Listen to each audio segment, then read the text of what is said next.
Hello all you anime Americans! Well, YouTube's done it again. They've changed their algorithm focus from watch time to engagement, meaning likes, subscriptions, comments, shares, etc. I don't know, burrito? Hopefully it's a burrito, but not likely. Which affects both us and all your favorite YouTubers out there. So if you like our content and want a way to support us, if you would leave a like, some comments, and all your digital support, we will be very much appreciated. And if you want to make sure you get all things Anime America, don't forget to smack the bell near our name and make sure your notifications are on. So without further ado, let's get on with the video.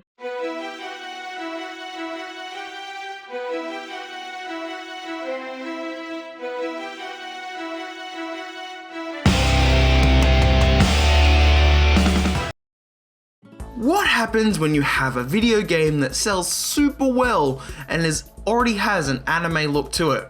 You make an anime version of it, of course. What do you do with a story that has almost 30 hours plus to it?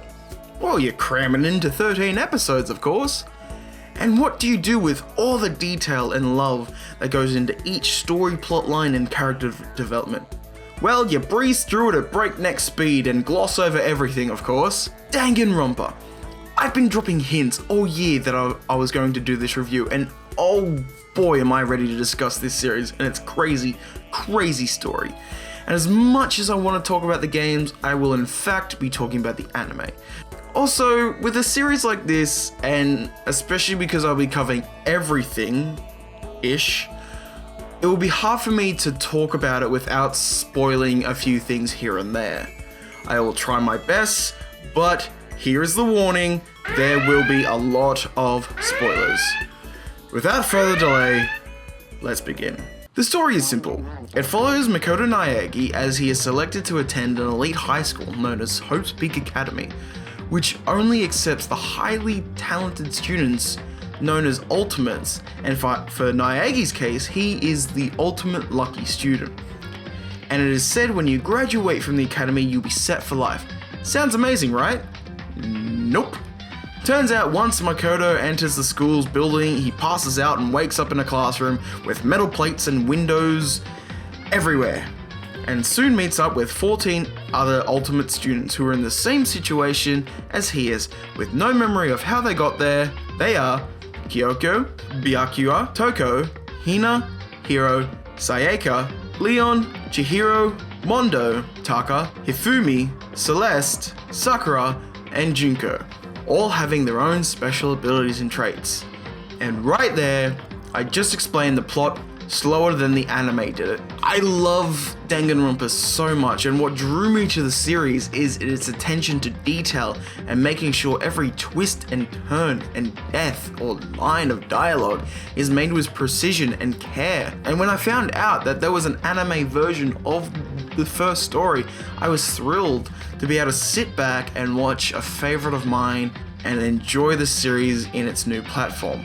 This anime is a load of absolute bullshit.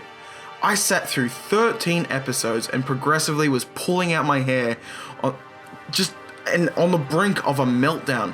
I actively want to know how the writers for this thought they could take a mountain size of plot and character and depth and everything and shove it into such a small anime and still be on par with the original game. Someone please inform me, because I am totally at a loss here. At the very beginning, it starts off as the same as the games, with Makoto giving us an intro, and in all aspects, it's running side by side. A few lines are cut here and there, but that wasn't the issue that was rising. But as soon as we get into Hope's Peak, it's like someone pressed the fast forward button and was like, this is fine. This is not fine.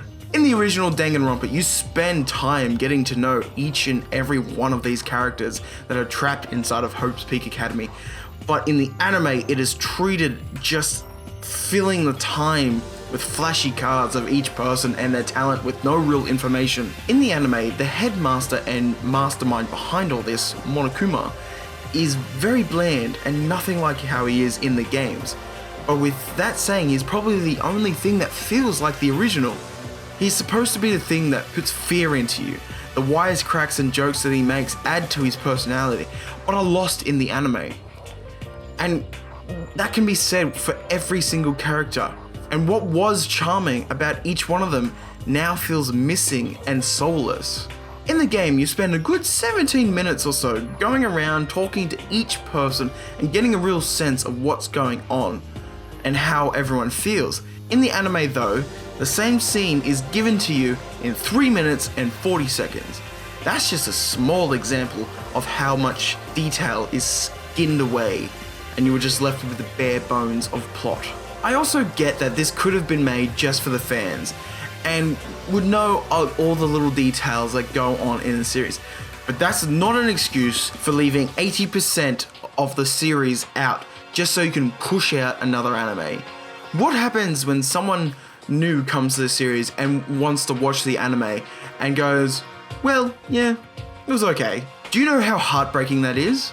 Yes, I prefer the games, but not everyone has 30 plus hours to sink into the original game, and another 30 for its sequel. What the anime should have been is what the games are, full of mystery, excitement, connecting with these characters and being absolute heartbroken when their beloved character dies. I had plenty of moments in the game where I got, attached to a certain person and could talk and give them gifts and learn a lot about them, and upon their death, it really stuck to me. But in the anime, everyone felt soulless and bland. These characters I grew attached to were now only shells of their former selves. I do like that most of the original voice actors from the game came back to voice the anime, but it still just feels lifeless. Thank God in Danganronpa 3 they all sound like their true selves. And whatever they did with Monokuma's voice in the anime is not good by my books. He just doesn't sound right. I'm not a teddy bear. I am Monokuma! And I am this school's headmaster. I know what you're all thinking, and no, I am not a high-tech Build-A-Bear reject. I am the principal of this illustrious institution, Monokuma! Pleased to meet ya. I can say the animation was okay in some departments, really capturing the environments and keeping everything from the original as is, and a few scenes where characters would break down and I could finally see their emotions. Like when Leon is trying to convince everyone he isn't a killer, and you can see his emotions rise and explode, where that was only shown in the game as simple 2D images. And the anime does keep the original soundtrack, which really helps with the setting and mood. But even with all that, even with having the Danganronpa look and sound to it, it doesn't compare to the original game whatsoever. The game is a masterpiece in its own form. In this series, you can tell each character is written in so much detail that you often forget they aren't real. You can see each one of their personality traits in each conversation and slowly begin to pick up on weaknesses and such. It is with the free time action that you can explore this some more and more as the game goes on, if they aren't dead. Each little area and each moment in the series is crafted with such detail and care that you can appreciate how much work was put in it by the creators. And it saddens me that it was adapted into such a disappointing anime that is often referred to by the fans as the worst thing that has come out of the series, even to the extent that some people don't even think it exists. Just like the Kingdom of the Crystal Skull doesn't exist to Indiana Jones fans, or the prequel series doesn't exist for the Star Wars fans. When it's compared on those levels, you know something's wrong. A great example of how the anime just flies through the plot is the final moments of the game, where it is revealed that Junko Enoshima, who is thought to be dead the entire time, was the real mastermind behind the entire operation, and reveals she wiped the memory of each of the students, forcing them to kill each other so that it would spread despair across the world. Excuse me, what? You heard me correct. Who they thought were complete strangers and that had only just met, and for some would make killing each other very, very easy, were all actually best friends in the same class for a solid 2 years. Talk about evil mastermind. Junko Enoshima, you win the Evilest Bitch Award.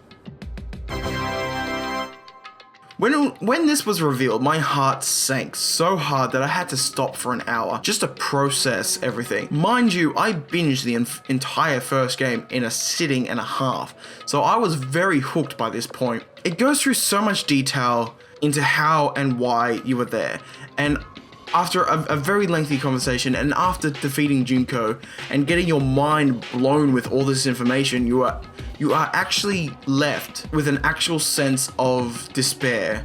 And I tell you, I could not handle just the amount of information that was revealed to me. It was just mind melting. In the anime, however, it's wrapped up in 5 minutes. 5 minutes. 2 hours crushed into 5 minutes. 2 hours, 5 minutes. Are you fucking kidding me? So much of the story is revealed in those final hours of the game that it answers questions and gives you more, connects the dots, and so much more that it is crushed into a small section, and it personally offended me when I first watched it. It's like if you took every single strand of emotion and story from Naruto and crammed it into a paragraph. And Naruto wants to become a ninja, so he then becomes a ninja. He then finds friends, and then he falls in love with one of the friends and becomes a rival with one of those friends. But one of those friends ends up, going evil, and then Naruto's like, hold on, you're my friend. You're not supposed to be evil. And then Sasuke is just like, no, I want to be evil. And then they have a fight. And then 2 years later, they come back and Sasuke is still evil, and Naruto was like, oh, I gotta get my friend back, and blah, blah, blah. And then Jiraiya dies, and blah, blah, blah, and blah.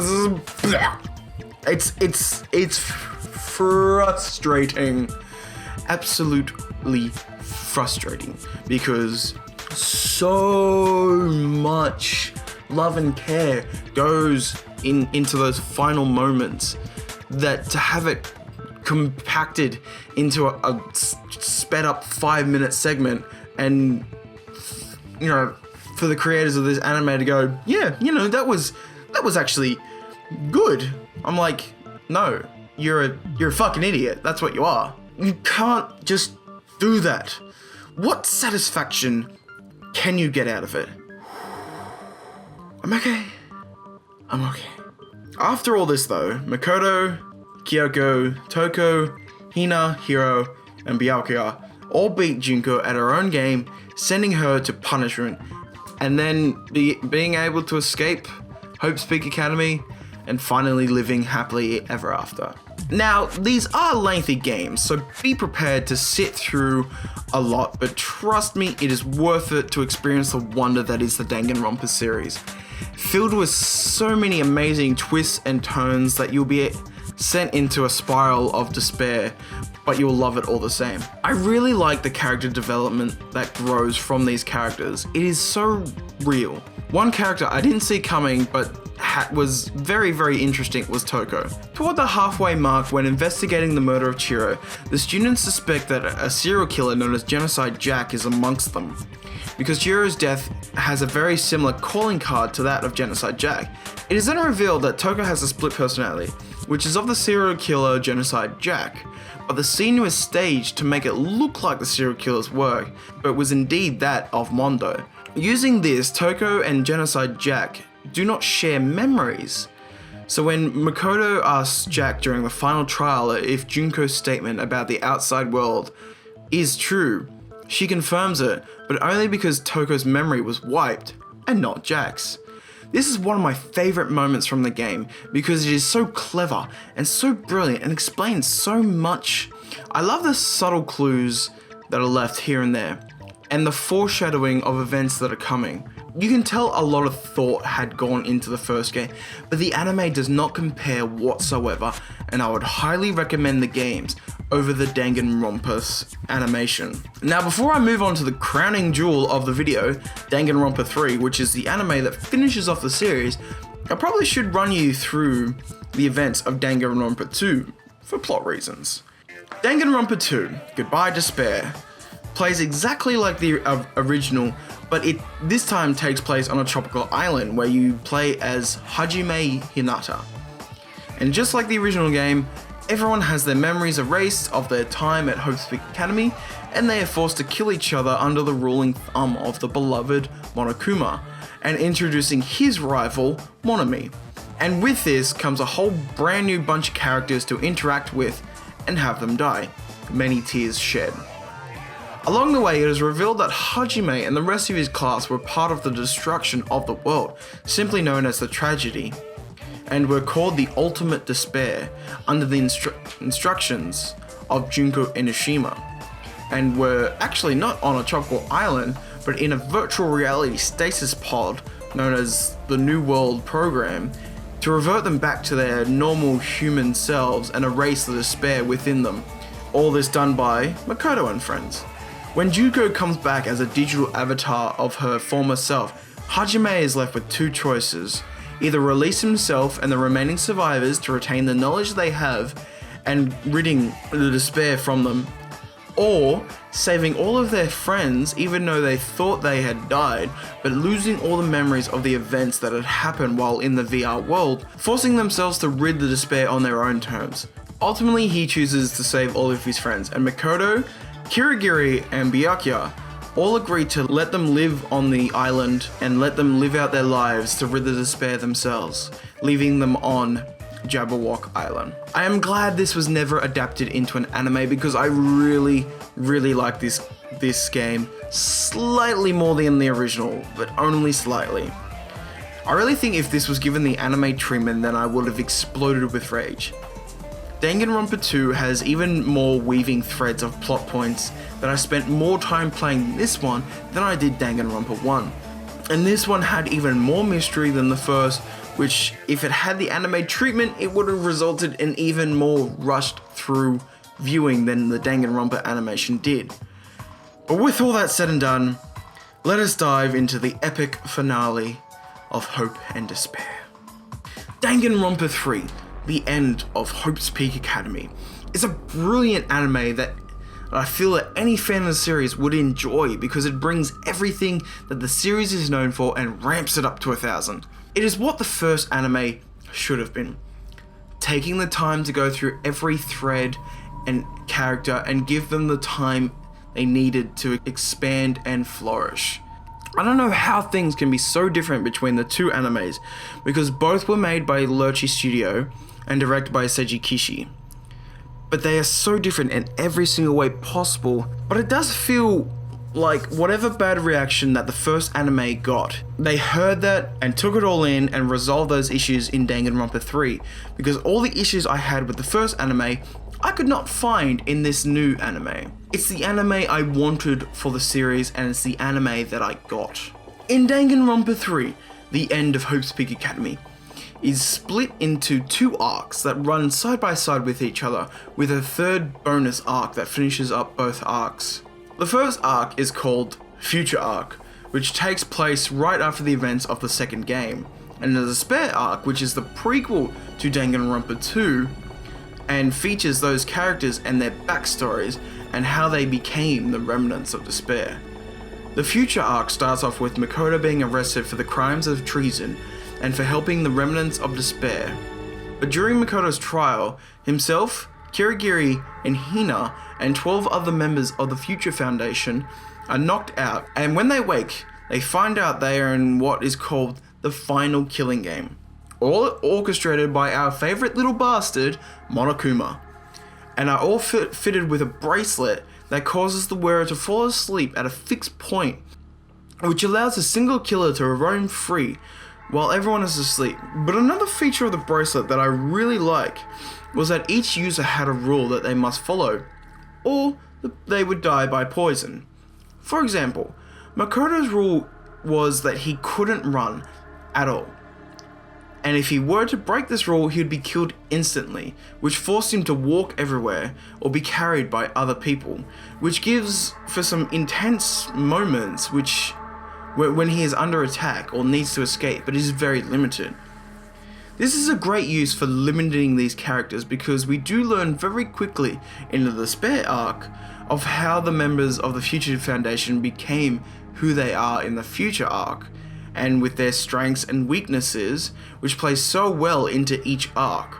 The Despair arc starts off with a real light-hearted beginning, with us getting to re-meet all the characters from Danganronpa 2, and seeing them so happy and friendly gives a warm feeling to your soul. What key things to note about this arc that it is essentially the beginning of everything, even predating Danganronpa 1, because this is where the tragedy incident is born.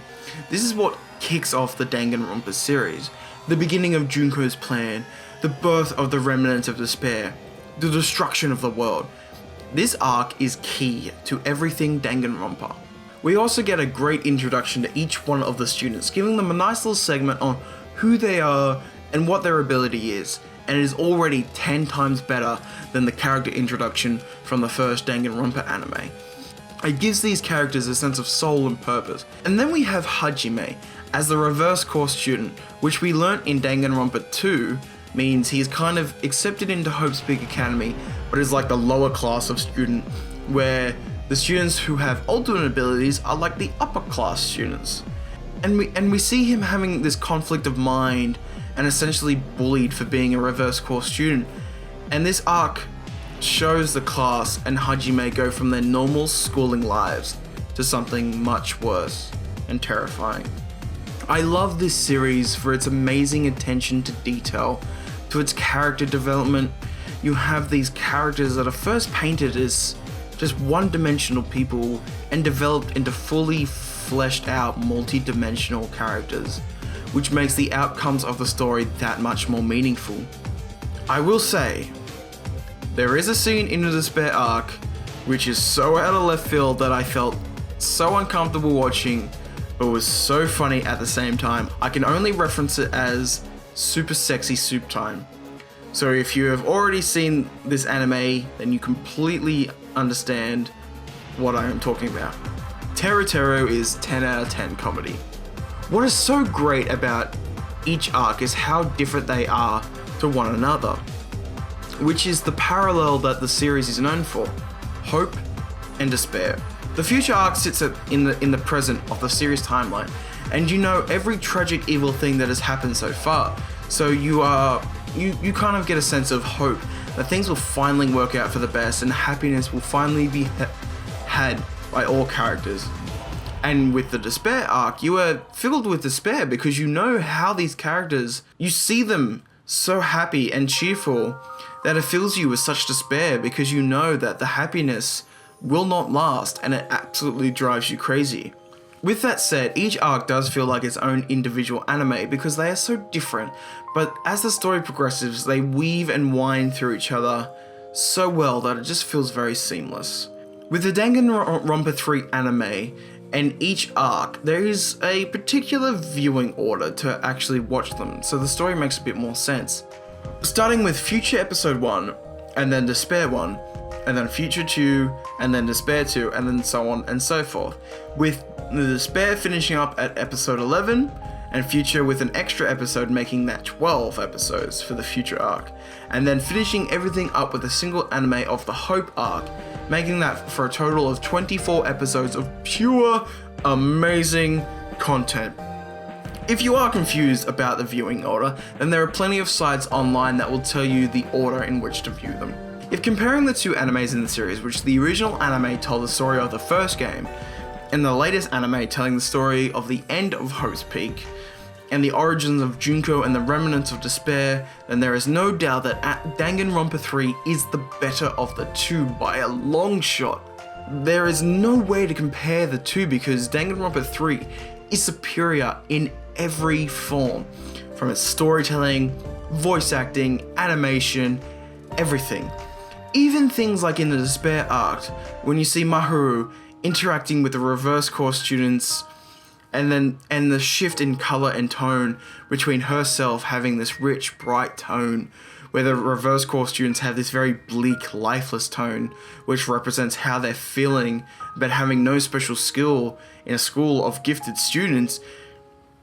You can't find that level of subtleties in the original anime. You know already how I feel about the first anime, with how terrible I think it is, which makes Danganronpa 3 all the more better and feels like a more more fuller, more worthwhile experience, and finally being able to see how Junko created the remnants of despair by using Mitarai's skill as an animator to brainwash a massive killing spree, which was disturbing to watch, just to say the least, and then using that combined with the heartbreaking, brutal killing of Chiaki, and then brainwashing the class and filling them with so much despair, you know, making them the ultimate despairs and causing havoc across the world, and watching Junko rise to power, and then to watch Makoto overcome all odds again to rid the world of despair and bring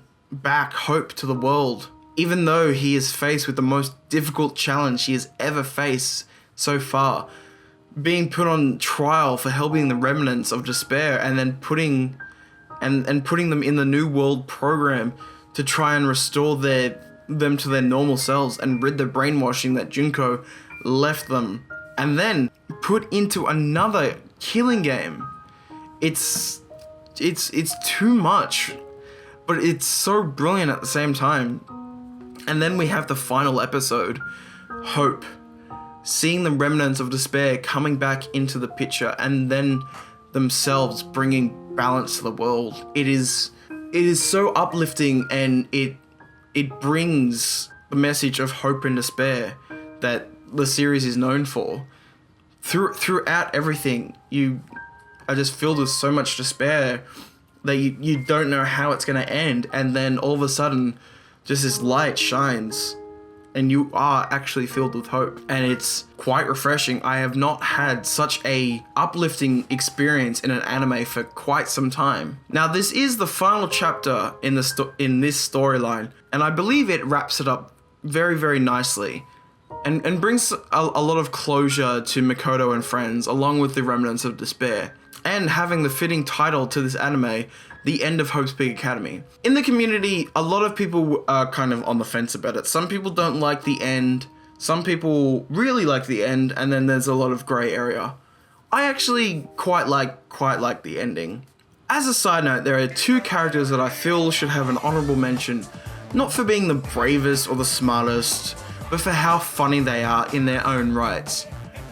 First of that being Yasuhiro, the ultimate clairvoyant from Danganronpa 1. Being such a useless character that he rarely gets any screen time or does anything noteworthy or useful, but when he does show up, he steals the scene with just how simple he is, and you can't hate him, especially in Danganronpa 3, how he's locked outside of the entire killing game, and you get the occasional scene where you just see what he's doing, and you're just like, classic Yasuhiro. Secondly, that of being Teru, the ultimate cook, whose perverted innuendos can crack you up every time he talks, and in his own way steals the scene from everyone, especially in that super sexy soup time scene. Like I said before, Teru is 10 out of 10 comedy. I also must give a mention to the openings of each arc, just for how they contrast the tone and mood for each arc, with some amazing songs that I now have in my driving playlist.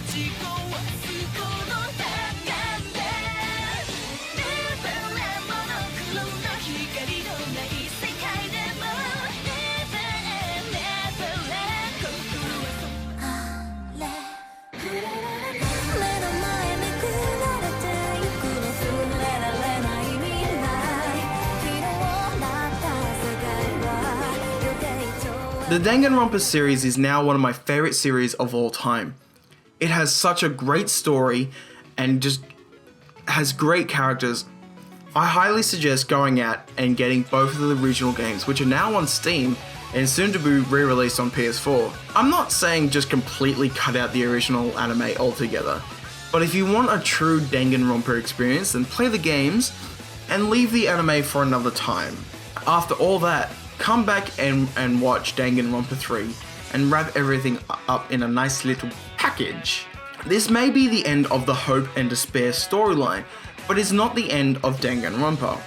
In 2017, a new Danganronpa game will be released, and instead of Hope and Despair, it will now revolve around truth and lies. And oh boy, color me excited for this one. By the time, like, I'm looking at the recording now, I'm at the 50-minute mark, but this will definitely be cut down to whatever time it comes to. But thank you so much for sticking around, if you have stuck around this far. I know it's taken a while to get this out, but I'm thankful it is now out and done, and I hope you all enjoyed it. So stay tuned to Anime America. More awesome videos are on the way.